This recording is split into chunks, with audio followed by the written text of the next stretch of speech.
आजच्या राजकारणामध्ये परिस्थिती अशी निर्माण झाली आहे की एखाद्याला ग्रामपंचायतला थांब म्हणलं तरी ते आमचं ऐकत नाही अशी परिस्थिती आहे। म्हणजे भाऊ असला तरी थांबत नाही, भावकीतला असला तरी थांबत नाही।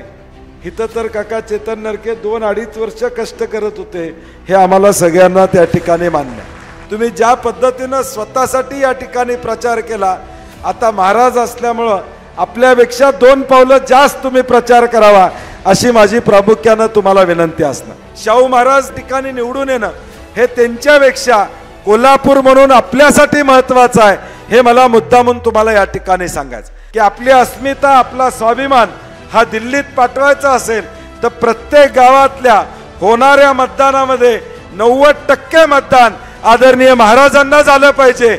आज आम्ही आलो, मेळावा केला, नरके साहेबांना भेटलो, चेतन नरकेंना भेटलो आणि परत गावात निवांत बसलो, चालणार नाही। चिन्ह पोचवा, लोकांच्या पर्यंत जावा, मॅक्झिमम लोकांना सांगण्याचं काम करा। वातावरण चांगलं आहे, परंतु लोकांना चिन्ह सांगणं गरजेचं आहे।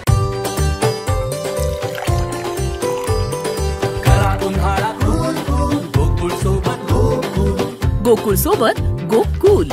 गेले 2 वर्ष या जिल्ह्यातला एक तरुण सहकारी म्हणून चेतन नरके प्रत्येक जिल्ह्यातल्या गावागावामध्ये कानाकोपऱ्यामध्ये जात होते।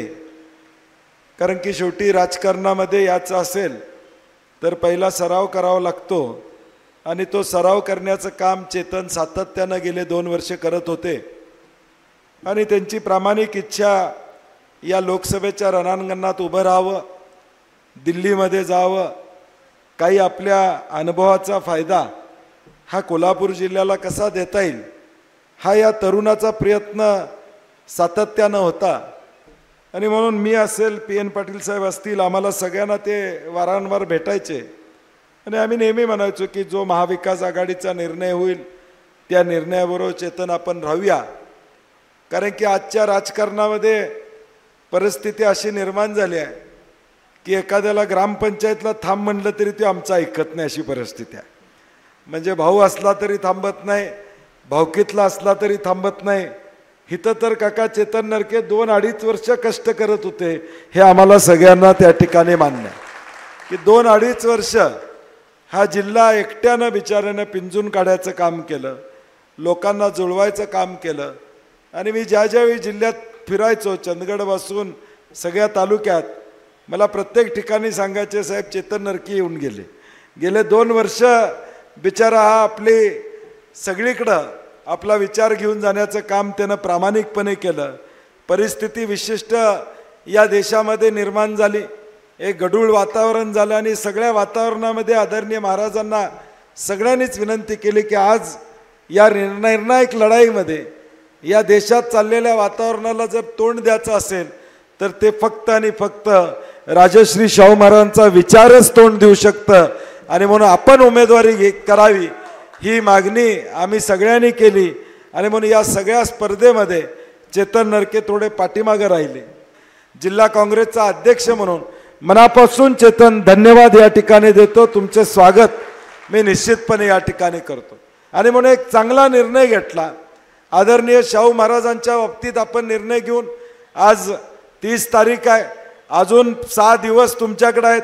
आता राहिलेल्या 6 दिवसामध्ये पन्हाळ्यातला सगळा भाग जिथं जिथं तुम्ही गेला होता त्या भागामध्ये आपण जाऊन तुम्ही ज्या पद्धतीने स्वतःसाठी या ठिकाणी प्रचार केला, आता महाराज असल्यामुळं आपल्यापेक्षा 2 पावलं जास्त तुम्ही प्रचार करावा अशी माझी प्रामुख्याने तुम्हाला विनंती असणार। येणाऱ्या 7 तारखेला शाहू महाराजांना जास्तीत जास्त मताधिक्य आपल्या या सगळ्या तालुक्यांमधून कसं मिळेल ही जबाबदारी आपण कार्यकर्त्यांनी या ठिकाणी घ्यायची। आज आम्ही आलो, मेळावा केला, नरके साहेबांना भेटलो, चेतन नरकेंना भेटलो आणि परत गावात निवांत बसलो, चालणार नाही। चिन्ह पोचवा, लोकांच्या पर्यंत जावा, मॅक्झिमम लोकांना सांगण्याचं काम करा। वातावरण चांगलं आहे, परंतु लोकांना चिन्ह सांगणं गरजेचं आहे की हा विचार दिल्लीत जाणं ही काळाची गरज आहे। ही लढाई आपल्यासाठी महत्त्वाची आहे। शाहू महाराज ठिकाणी निवडून येणं हे त्यांच्यापेक्षा कोल्हापूर म्हणून आपल्यासाठी महत्त्वाचं आहे, हे मला मुद्दामून तुम्हाला या ठिकाणी सांगायचं। ही लढाई आपल्या अस्मितेची आहे, ही लढाई आपल्या स्वाभिमानाची आहे आणि म्हणून लोकांना विनंती आहे की आपली अस्मिता, आपला स्वाभिमान हा दिल्लीत पाठवायचा असेल तर प्रत्येक गावातल्या होणाऱ्या मतदानामध्ये 90% मतदान आदरणीय महाराजांना झालं पाहिजे। ही जबाबदारी आज आपल्याला घ्यावी लागेल। आज इथून उठताना प्रत्येकानं मनात खूनगाठ बाटली पाहिजे की पुढच्या 5 दिवसात माझ्या गटाचं मतदान, माझ्या डेअरीचं मतदान, माझ्या सोसायटीचं मतदान, माझ्या पाणी पुरवठ्याचं मतदान, माझ्या ग्रामपंचायतमधलं मतदान असेल। मी घर टू घर जाणार, चिन्ह लोकांच्यापर्यंत पोहोचवणार। महाराजांचं नाव किती नंबरला आहे मतपेटीवर? जोरात सांगा। 1 नंबरला महाराजांचं नाव मतपेटीवर आलेलं आहे। आपण नशीबवान आहोत की 1 नंबरला आदरणीय महाराजांचं नाव आलेलं आहे। अशाच नवनवीन अपडेट पाहण्यासाठी आमच्या KK न्यूज चॅनेलला सबस्क्राईब करा।